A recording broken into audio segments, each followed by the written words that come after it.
সংস্কার করলে বিএনপি দলটাই থাকবে না, এটা কিরকম? আমি তো মানে সংস্কার এগেইনস্টে, তোমরা সংস্কার মানি না, তোমরা সংস্কার করলেও গিয়ে উল্টাই দিব।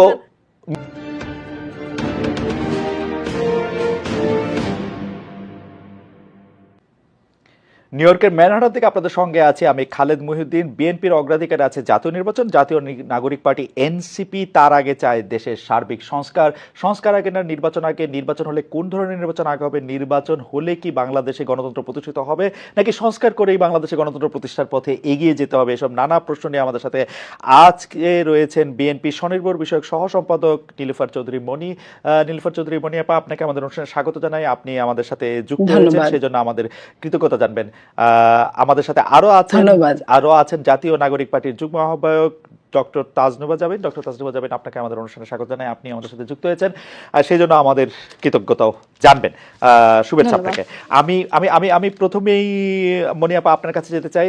প্রথমেই বলে রাখি আপনাকে, প্রথমেই যে বিষয়টার দিকে আপনার দৃষ্টি আকর্ষণ করতে চাই সেটা হচ্ছে যে মনি আপা, বিএনপি নির্বাচন চায়, নির্বাচন অনেকেই চায়, কিন্তু বিএনপির এই সংস্কারগুলি হতে অসুবিধাটা কি? আমি প্রশ্নটা এই জন্য করতে চাই যে আমার কাছে কিন্তু মনে হয় না যে এই যেই সংস্কারের ক্ষেত্রে বিএনপি আপত্তি জানিয়েছে এর একটিও বিএনপি যদি গ্রহণ করতো তাহলে বিএনপির কোনো অসুবিধা হতো, আদার দেন ক্ষমতাটা একজন বা দুইজনের কাছে কুক্ষিগত করা ছাড়া। মানে যে সংস্কারগুলি নিয়ে আমরা মনে করেছিলাম যে বিএনপি কথা বলবে, সেগুলি নিয়ে এখন এনসিপি কথা বলছে। বিএনপি দাঁড়িয়ে যাচ্ছে এনসিপির এগেনস্টে, যে সংস্কারের কথা বলে তার বিপক্ষে। সংস্কারগুলি মেনে নিলেই তো যথাসময়ে ইলেকশন হওয়ার পথ আরো কাছে বা সুগম হতো। সংস্কারগুলি মানতে আপনাদের অসুবিধা কোথায়? আপনারা কোন কোন সংস্কার মানেননি সেটি আমরা বা মানতে চান না সেটা আমরা খুলে সামনে নিয়ে বসছি। আপনি যদি একটু বলতেন এই সংস্কারগুলি বিএনপিকে দলগতভাবে কোথায় দুর্বল করবে, যে সংস্কারগুলি আপনারা মানতে চাচ্ছেন না বা পাচ্ছেন না? আপা। ধন্যবাদ আপনাকে। যারা শুনছেন আমার শুভেচ্ছা, অভিনন্দন। আমার সহ আলোচককে শুভেচ্ছা। দেখেন, বিএনপি সংস্কার নিয়ে তো বিএনপি কোনো কথা বলে নাই, বলেছেন সংস্কার হোক, ক্ষতি নাই, কিন্তু সংস্কারের সাথে নির্বাচনটাও হোক। সংস্কার তো আসলে ধারাবাহিক একটা প্রক্রিয়া, সংস্কার কখনো শেষ হয় না, সংস্কার হচ্ছে চলমান। সংস্কার নিয়ে তারা কাজ করতে থাক, কিন্তু নির্বাচন ইতিমধ্যে 7 মাস চলে গেছে, সেটা নিয়ে আমরা নির্বাচন নিয়ে কথা বলতে পারি, নির্বাচনের রোডম্যাপ নিয়ে কথা বলতে পারি, সংস্কার যেভাবে চলতে থাক।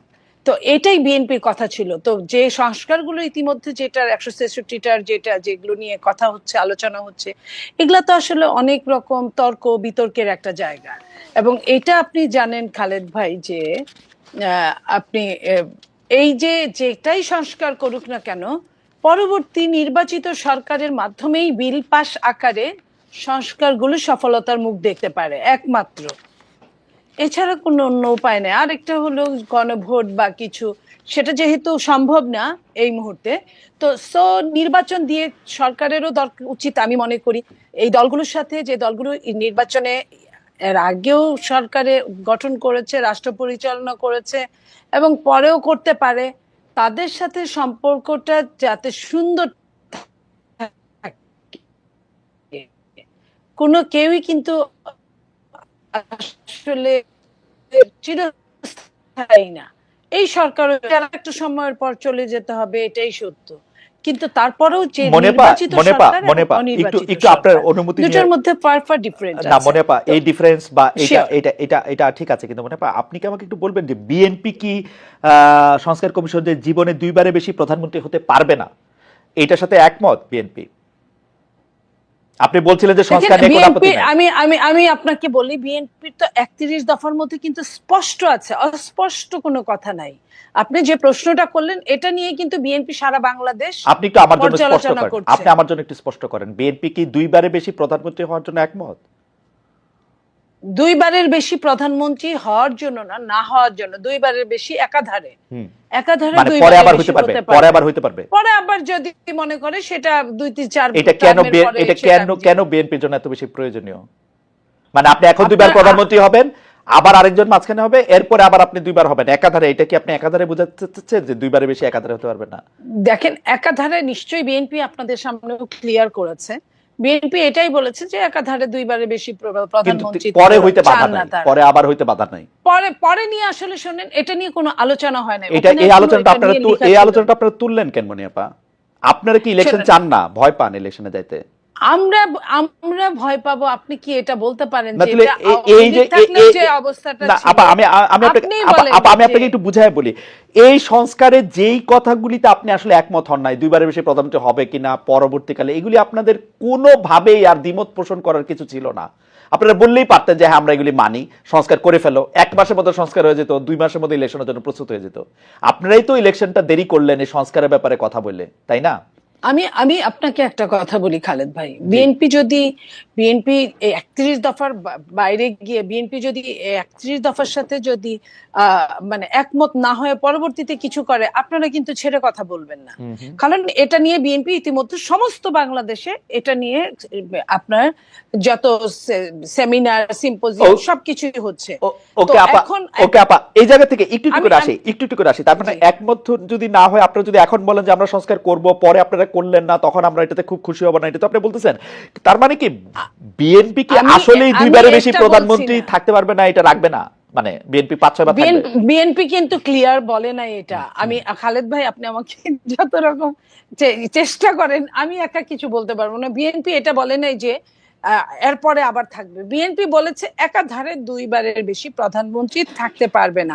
এখন এরপরেরটা আমার মনে হয় সংস্কার নিয়ে বিএনপির যারা নীতি নির্ধারক মহলের মধ্যে সালাউদ্দিন ভাই কথা বলছেন, কাজ করছেন সংস্কার নিয়ে, আমার মনে হয় যে আমাকে না ডেকে যদি উনাকে ডাকতেন সবচেয়ে ভালো হতো। উনি আপনার এই প্রশ্নের উত্তরটা সরাসরি দিতে পারতো, যেহেতু উনি কাজ করছেন। আপা আমি একটা কথা বলি, আপা পরে আমি বলতে পারি। আপা আমি একটা কথা বলি, বিএনপি কিন্তু তার অবস্থান স্পষ্ট করেছে যে যেখানে সংস্কার কমিশন বলেছেন যে দুবারের বেশি কেউ প্রধানমন্ত্রী থাকতে পারবে না, বিএনপির অবস্থাটা পরিষ্কার করেছেন যে একাধারে দুবারের বেশি কেউ থাকতে পারবে না।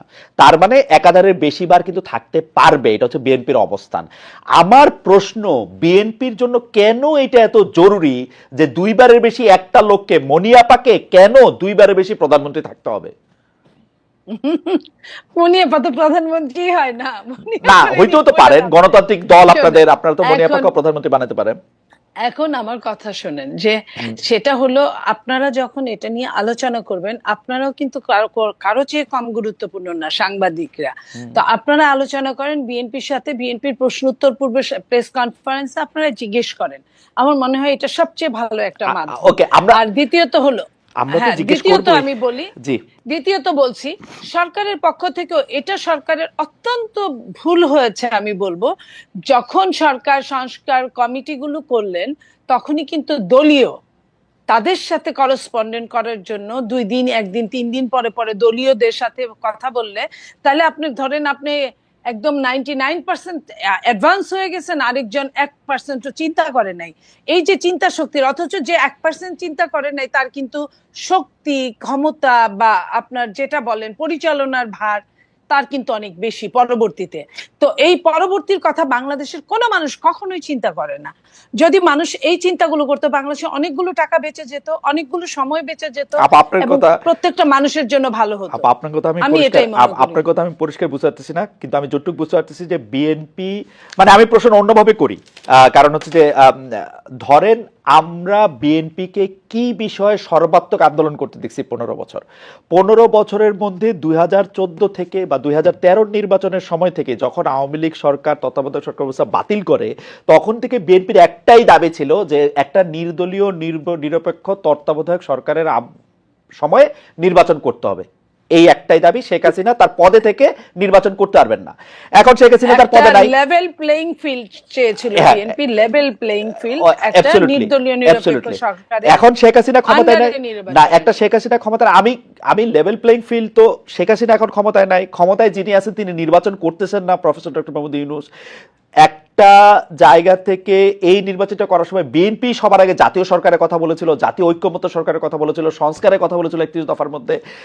এই ব্যাপারগুলি মোর অর লেস, মানে 4 বছরের জায়গায় 5 বছর, এগুলি যখন করা হলো, তখন বিএনপি সংস্কারের এগেইনস্টে এতভাবে দাঁড়াইলো, মনে হয়